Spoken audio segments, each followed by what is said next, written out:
रात के ठीक 2:13 हो रहे थे। लखनऊ की सड़कों पर हल्की बारिश हो रही थी। पूरा शहर सो चुका था, लेकिन सिविल लाइन के पीछे बना पुराना शांति मेमोरियल हॉस्पिटल अभी भी जाग रहा था। एक ऐसा हॉस्पिटल जिसके बारे में शहर में अजीब बातें कही जाती थी। कहते थे कि वहाँ तीसरी मंजिल का एक कमरा हमेशा बंद रहता है, कमरा नंबर 307। कोई मरीज वहाँ टिक नहीं पाता था, और जो डॉक्टर उस रात में उस कमरे के पास ड्यूटी करता वो कुछ दिनों बाद नौकरी छोड़ देता। लेकिन ये बातें सुनकर भी 26 साल की डॉक्टर नेहा सक्सेना ने कभी ध्यान नहीं दिया, क्योंकि उनके लिए सिर्फ अफवाहें थीं। उनकी नई नई पोस्टिंग हुई थी, पहली सरकारी नौकरी और पहली नाइट ड्यूटी। उसे क्या पता था कि अगले 7 दिनों में उसकी ज़िंदगी पूरी तरह बदलने वाली है। उस रात हॉस्पिटल असमान रूप से शांत था। आईसीयू की मशीनों की बीप, बारिश की आवाज़ और कभी कभी दूर से आती स्ट्रेचर की पहियों की चरमराहट। नेहा रिसेप्शन पर बैठकर मरीजों की फाइल चेक कर रही थी। तभी अचानक टप टप की आवाज़ आई। किसी के गीले पैरों की आवाज़ कॉरिडोर में गूंजी। नेहा ने सिर उठाया। एक आदमी सफ़ेद कपड़ों में धीरे धीरे उसकी तरफ आ रहा था। उसका चेहरा नीचे झुका हुआ था, कपड़े पूरी तरह भीगे हुए थे, और सबसे अजीब बात, उसके पैर नंगे थे। जी, आपको क्या हुआ? नेहा ने पूछा। आदमी कुछ सेकंड चुप रहा, फिर बहुत धीमी आवाज़ में बोला, मेरी पत्नी ऊपर है। नेहा ने पूछा, कौन से वार्ड में? उसने कांपती उंगली से ऊपर की ओर इशारा किया, 307। नेहा थोड़ी देर के लिए रुकी। 307 उसने दोहराया।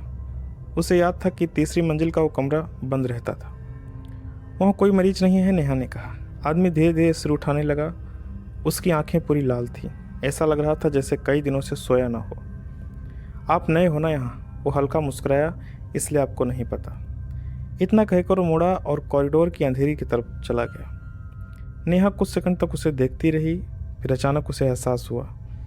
आदमी के पैरों से गीले निशान तो बन रहे थे, लेकिन उसके चलने की आवाज़ बंद हो चुकी थी। मैम, पीछे से आवाज़ आई। वो हॉस्पिटल का वार्ड बॉय रघु था। आप किससे बात कर रही थी? आदमी एक आया था अभी, उसकी पत्नी 307 में है शायद। रघु का चेहरा अचानक सफ़ेद पड़ गया। मैम, यहाँ अभी कोई नहीं आया। क्या मतलब? अभी तो आया था। मैम, रघु धीरे से बोला, रात में अगर कोई 307 का नाम ले तो जवाब मत दिया करो।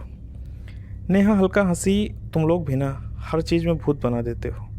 लेकिन रघु नहीं हंसा। उसकी आंखों में डर साफ दिख रहा था। मैम, 307 3 साल से बंद है। नेहा ने पूछा, क्यों? रघु कुछ सेकंड चुप रहा, फिर बहुत धीमी आवाज़ में बोला, क्योंकि वहाँ जो हुआ था उसके बाद कोई बचा नहीं। 3 साल पहले एक ही रात में 5 मरीजों की मौत हो गई थी। सभी की, और सबसे डरावनी बात, उन 5 मरीजों ने मरने से पहले एक ही बात कही थी, वो औरत वापस आ गई है। उस रात के बाद तीसरी मंजिल बंद कर दी गई, लेकिन हॉस्पिटल वालों ने ये बात कभी बाहर नहीं आने दी। कौन औरत? नेहा ने पूछा। रघु ने तुरंत सिर झुका लिया। मैम, मैं ये बात नहीं करना चाहता। इतना कहकर वो जल्दी से वहाँ से चला गया। रात के 3 बज चुके थे। बारिश अब और तेज हो रही थी। नेहा अपने केबिन में बैठी रिपोर्ट लिख रही थी कि तभी ट्रिन ट्रिन करके फ़ोन बजा। उसने रिसीवर उठाया। दूसरी तरफ भारी सांसों की आवाज़ थी, हेलो। कुछ सेकंड बाद एक औरत की टूटी हुई आवाज़ सुनाई दी, डॉक्टर, मुझे बहुत दर्द हो रहा है। नेहा ने पूछा, आप कौन बोल रही हैं? 307। लाइन कट गई। नेहा का गला सूख गया। उसने तुरंत इंटरकॉम से सिक्योरिटी को कॉल किया। तीसरी मंजिल पर कोई है क्या? नहीं मैम, जवाब आया। वो फ्लोर ऑलरेडी लॉक है। लेकिन उसी समय ऊपर से कुछ गिरने की ज़ोरदार आवाज़ आई, धड़ाम। पूरा हॉस्पिटल गूंज उठा। नेहा डर गई। 2 नर्सें भी भाग कर बाहर आईं। वो आवाज़ ऊपर से आई। एक नर्स बोली। सिक्योरिटी गार्ड टार्च लेकर आया। मैम, आप नीचे रहिए, मैं देखता हूँ। लेकिन नेहा भी उसके पीछे पीछे सीढ़ियों की तरफ बढ़ गई। तीसरी मंजिल तक जाते जाते माहौल बदलने लगा। नीचे जहाँ रोशनी थी वहाँ सिर्फ टिमटिमाती लाइटें थीं। दीवारों पर सीलन, पुरानी दवाइयों की बदबू और अजीब ठंड। इतनी ठंड जैसे किसी फ्रीजर में खड़े हों। गार्ड ने कांपते हाथों से टार्च आगे की। कॉरिडोर खाली था, लेकिन अंत में कमरा 307 का दरवाज़ा आधा खुला हुआ था। गार्ड रुक गया। ये कैसे खुल गया? उसके माथे पर पसीना आ गया। चाबी तो मेरे पास है। दरवाज़ा धीरे धीरे अपने आप हिल रहा था। नेहा ने अंदर झांका। कमरा अंधेरे में डूबा था। सिर्फ एक बेड पर हल्की सफ़ेद रोशनी पड़ रही थी। और उस बेड पर कोई बैठा हुआ था। लंबे बाल, सफ़ेद मरीजों वाले कपड़े, चेहरा नीचे झुका हुआ। गार्ड डर के मारे पीछे हट गया। कौन है वहाँ? कोई जवाब नहीं आया।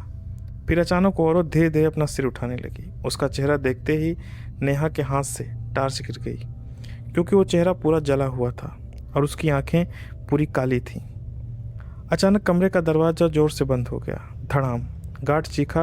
अंदर से किसी औरत के ज़ोर ज़ोर से रोने की आवाज़ आने लगी। मुझे बाहर निकालो, मुझे यहाँ मत छोड़ो, उसने मुझे मार दिया। नेहा ने दरवाज़ा खोलने की कोशिश की, लेकिन वो अंदर से लॉक था। और फिर कमरे के अंदर से किसी चीज़ के घसीटने की आवाज़ आई, जैसे कोई भारी शरीर फर्श पर रेंग रहा हो। गार्ड घबराकर पीछे हट गया। मैम, यहाँ से चलते हैं अभी। लेकिन तभी दरवाजे के नीचे से धीरे धीरे खून बहना शुरू हुआ, गहरा, ताज़ा और लाल खून। नेहा की सांस रुक गई। उसने कांपते हाथों से फिर दरवाजे पर धक्का दिया और इस बार दरवाज़ा खुल गया। कमरा पूरी तरह खाली था। न कोई औरत, न कोई खून, कुछ भी नहीं। सिर्फ दीवार पर उंगलियों से एक वाक्य लिखा था, वो अभी भी यहीं है। और उसके नीचे ताज़ा खरोंचों से लिखा था, डॉक्टर नेहा अगली है। नेहा जम गई। उसका दिल इतनी तेज़ी से धड़क रहा था कि आवाज़ साफ सुनाई नहीं दे रही थी। गार्ड तुरंत भागा। मैम, नीचे चलिए। लेकिन नेहा की नज़र अचानक कमरे के कोने में पड़े पुराने व्हील चेयर पर गई। उस पर एक फाइल रखी थी, धूल से भरी हुई, जैसे कई सालों से किसी ने उसे छुआ ना हो। और फाइल के ऊपर लिखा था, patient name Ananya Sharma, room 307 और स्टेटस डेड। और सबसे नीचे एक फ़ोटो लगी थी। नेहा ने जैसे फ़ोटो देखी, उसके पैरों तले ज़मीन खिसक गई, क्योंकि फ़ोटो में जो लड़की थी वो बिल्कुल नेहा जैसी दिखती थी। सेम चेहरा, सेम आँखें, सेम मुस्कान। बस फ़र्क इतना था कि फ़ोटो 3 साल पुरानी थी। उसी समय पीछे से फुसफुसाहट सुनाई दी। मैं वापस आ गई डॉक्टर।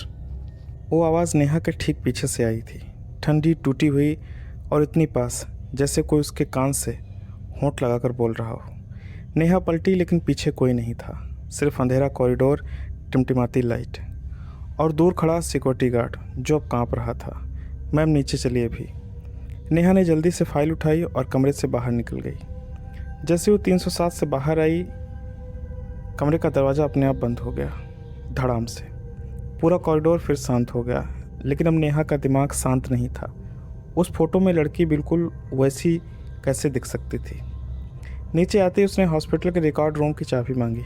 रघु ने घबराकर पूछा, मैम, आप 307 में गई थी क्या? हाँ, मुझे सब कुछ जानना है। रघु कुछ सेकंड चुप रहा, फिर धीरे से बोला, मैम, कुछ चीज़ें जान लेना अच्छा नहीं होता। लेकिन अब बहुत देर हो चुकी थी। रात के 3:47 हो चुके थे। पूरा रिकॉर्ड रूम धूल और पुरानी फाइलों से भरा था। नेहा ने अनन्या शर्मा का नाम ढूंढना शुरू किया। करीब 10 मिनट बाद उसे एक पुरानी फाइल मिली। फाइल खोलते ही एक बदबूदार ठंडी हवा उसके चेहरे से टकराई, जैसे फाइल कई साल से बंद नहीं रही, दफन रही हो। उसने पहला पेज पलटा। लिखा था, patient name Ananya Sharma, age 24 साल, एडमिटेड 17 जुलाई और कंडीशन सीवियर बर्न्स। साथ में एक नोट लिखा था, patient claims someone tried to burn her alive. Neha की आंखें सिकुड़ गईं। अगला पेज, उसमें डॉक्टर की रिपोर्ट थी, पेशेंट रिपीटेडली सेज वो मुझे मार देगा, वो वापस आएगा। नेहा तेज़ी से पेज पलटने लगी और फिर अचानक आखिरी पन्ने पर उसकी नज़र रुकी। वहाँ लाल स्याही से सिर्फ एक लाइन लिखी थी, पेशेंट डेड एट 2:30 AM।